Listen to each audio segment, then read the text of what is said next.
ओम शांति। आपका प्रश्न है, मुरली में आया कि तुम्हें तन मन धन से सच्ची रूहानी सेवा करनी है। रूहानी सेवा से भारत गोल्डन एज बन जाएगा, ये समझना है। उत्तर है, रूहानी अर्थात आत्मिक सेवा। रूह माना आत्मा। तो जब निराकार परमपिता परमात्मा शिव इस सृष्टि पर अवतरित होते हैं, ये सृष्टि परिवर्तन करने के लिए और सभी को दुखों से छुड़ाकर सुख स्वर्ग में ले जाने के लिए आते हैं। भक्ति का फल देने जब आते हैं, तब वो हमें आत्मा का ज्ञान देते हैं कि कैसे हम आत्मा को फिर से सतोप्रधान बनाकर स्वर्ग के लायक बने। तो आत्माओं की सेवा करना अर्थात बेहद की सेवा करना। दुनिया में सब हद की सेवा करते हैं, लेकिन हम बेहद के सेवाधारी हैं। तो इसके लिए बाबा कहते हैं, हमें अपने ही तन मन धन से इस सेवा करके अब स्वर्ग बनाना है। तो वैसे तो भक्ति में भी कहते हैं कि ये जो बिल्ली पत्र होता है, वो 3 पत्ते का होता है, 5 पत्ते का होता है, 7 पत्ते का होता है। और जिसको 7 पत्ते का बिल्ली पत्र मिलता है, वो आत्मा उस बिल्ली पत्र की पूजा करवाकर महाराज के द्वारा उसको फिर फ्रेम करके बना उसकी तख्ती बनाकर रोज उसको पूजा करते हैं, क्योंकि समझते हैं कि ये बिलीपत्र से हम पद्मा पदम सौभाग्यशाली बन सकते हैं। क्योंकि 3 पत्ते का बिलीपत्र, बिल्ली अर्थात क्या, बलि चढ़ना, किसके पर, शिव पर। तो हम उसके बदले ये बिल्ली पत्र चढ़ाते हैं। तो 3 पत्ते का जो बिल्ली पत्र है वो कॉमन है। सभी दुनिया में यथाशक्ति तन मन धन से भगवान के कार्य में मददगार बनते हैं, या तो हद की सेवा या किसी को मदद करके वो अच्छे कार्य में लगाते हैं। 5 पत्ते का बिलीपत्र अर्थात सौभाग्यशाली।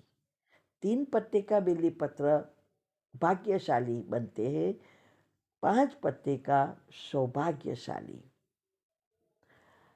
तो और 7 पत्ते का पद्मा पदम सौभाग्यशाली।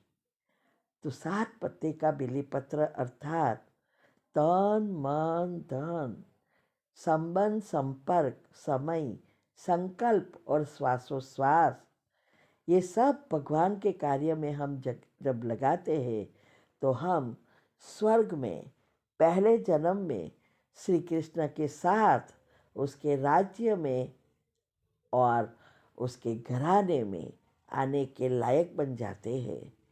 इसीलिए बाबा कहते हैं कि आपको अपना जो भी आपके पास है, तन अच्छा है तो भगवान के कार्य में लगाओ, मन अच्छा है तो लगाओ, धन अच्छा है तो भी भगवान के कार्य में लगाओ, संबंध संपर्क ऐसे अच्छे हैं तो बाबा का मैसेज देकर उसके कार्य में आपका वो समय प्रसार करो।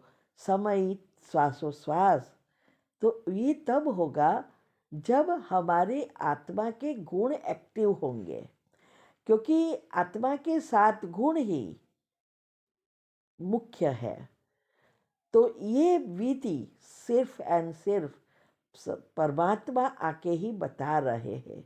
जो आज दुनिया में भी सबको सफलता प्राप्त करनी है, इसके लिए कहते हैं पॉजिटिव बनो, मेडिटेशन करो, लेकिन कैसे बने पॉजिटिव, क्या है मेडिटेशन, वो कोई नहीं जानते हैं। मेडिटेशन एक बैटरी चार्जर है जिससे हमारी आत्मा की शक्ति बढ़ती है। आत्मा बैटरी है, इसीलिए उस बैटरी को चार्ज करने के लिए पावर हाउस से जोड़ना जरूरी है। ब्रह्मांड की एनर्जी, जिसमें परमात्मा की एनर्जी प्रवाहित हो रही है, उससे जोड़ेंगे तब शक्ति आएगी। तो ये सारी विधि भगवान आके बता रहे हैं कि कैसे आप अपने संकल्पों को बदलकर पॉजिटिव बनकर उनसे शक्ति खींचकर हमारी सारी सिस्टम को रिसेट कर सकते हैं। ये सारा राज भगवान आके स्वयं बता रहे हैं। और जब हम ये हमारे साते गुण एक्टिव करते हैं तभी हम रूहानी सेवा में अच्छी तरह लग जाते हैं, क्योंकि साते पत्ते का बेली पत्र चढ़ाने के लायक बन जाते हैं। तो जितना जो करेगा उस अनुसार उसका भाग्य बनता है। इसीलिए बाबा ने कहा कि ये आत्मिक सेवा से ही भारत स्वर्ग बन जाएगा। और इस स्वर्ग की स्थापना में जो भी हमें मदद करते हैं, माना बाबा को मदद करता है, वो उस पद के लायक बन सकता है। तो विधि अपनाएंगे, सिद्धि प्राप्त कर सकते हैं। ठीक है। ओम शांति। ओम शांति। आपका प्रश्न है कि धन दान कहाँ देना चाहिए, सेंटर पर या कोई एनजीओ में या अनाथ आश्रम में या झोपड़पट्टी में? सबसे अच्छा दान कौन सा है, ये मुझे समझना है। उत्तर है, देखो, दान अनेक प्रकार के हैं। ज्ञान धन दान भी है, एनर्जी सकाश देने में भी दान है, मनसा सेवा भी दान है, और स्थूल चीज़ों भी दान करते हैं। जो दान करते हैं वो उस अनुसार उसको उसका रिटर्न मिलता है। दान का शास्त्रों में भी बहुत महत्व है, क्योंकि कर्म की गति के अनुसार पाप और पुण्य दोनों साथ में है। पुण्य यूज होता है, पाप ठेल जाता है। इसीलिए शास्त्रों में बताया है कि अपनी कमाई का कम से कम 10% दान में यूज़ करो। और हमारे बड़े वडील भी कहते रहते थे कि भाई दान करते रहो तो पाप हैरान नहीं करेंगे। तो दान की बहुत बहुत महिमा है। लेकिन आजकल दान देने से पहले 1000 बार सोचना पड़ता है। ये भी कि शास्त्रों में बताया है कि पात्र देखकर करेंगे तो पुण्य मिलेगा। तो आजकल हर एक जगह पे हम जानते हैं कि भ्रष्टाचार इतना हो गया है, गलत आदतें इतनी हो गई है, तो इससे हमारे पुण्य की जगह पाप बनता है। इसीलिए देखना पड़ता है किसको कैसे क्या रियल में ज़रूरत है।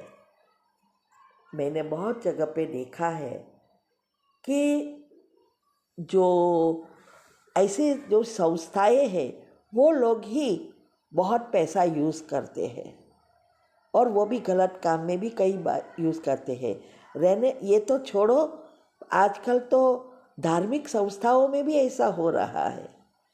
इसीलिए बहुत चेक करके करना है, कहीं पुण्य की जगह पाप ना बढ़ जाए।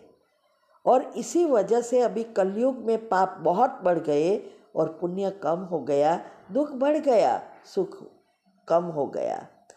तो सबसे अच्छा दान परमात्मा के कार्य में लगाना, उसका पदम गुना प्राप्ति है। मनुष्य को हेल्प करते हैं तो एक का एक मिलता है, वो भी अगर सही तरीके से है तो, नहीं तो पाप आ जाएगा। लेकिन परमात्मा के कार्य में यूज़ करने से हमारा पदम गुना बनता है पुण्य। और इसमें भी जो सेंटर बनाने की सेवा है उसमें अगर हम करते हैं तो बहुत बहुत पुण्य का खाता बढ़ता है, क्योंकि दुआएं बढ़ती है। इसकी 2 वीडियो बाद में, कई वीडियो मैंने रखी है, लेकिन ये धन सेवा के लिंक के साथ 2 वीडियो आती है, वो अच्छी रीति सुनो, हमें कैसे मदद मिली और हम कैसे जल्दी रिटायर हो गए और ये ग्रुप खोलने की बाबा ने कैसे टचिंग दी, ये सुनो तो आपको समझ में आ जाएगा। तो सबसे अच्छा दान है अभी भगवान के कार्य में सफल करना, जो कुछ है, सिर्फ पैसा नहीं।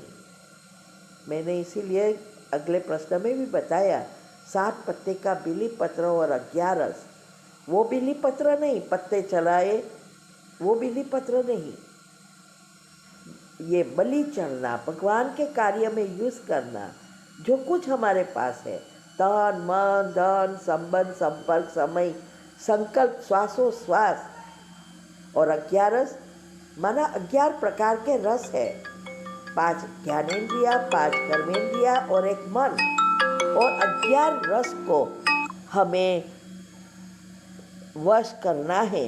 ये है हमारा ये 11 रस करना, ये है भगवान के कार्य में यूज़ करना। ठीक है। ओम शांति।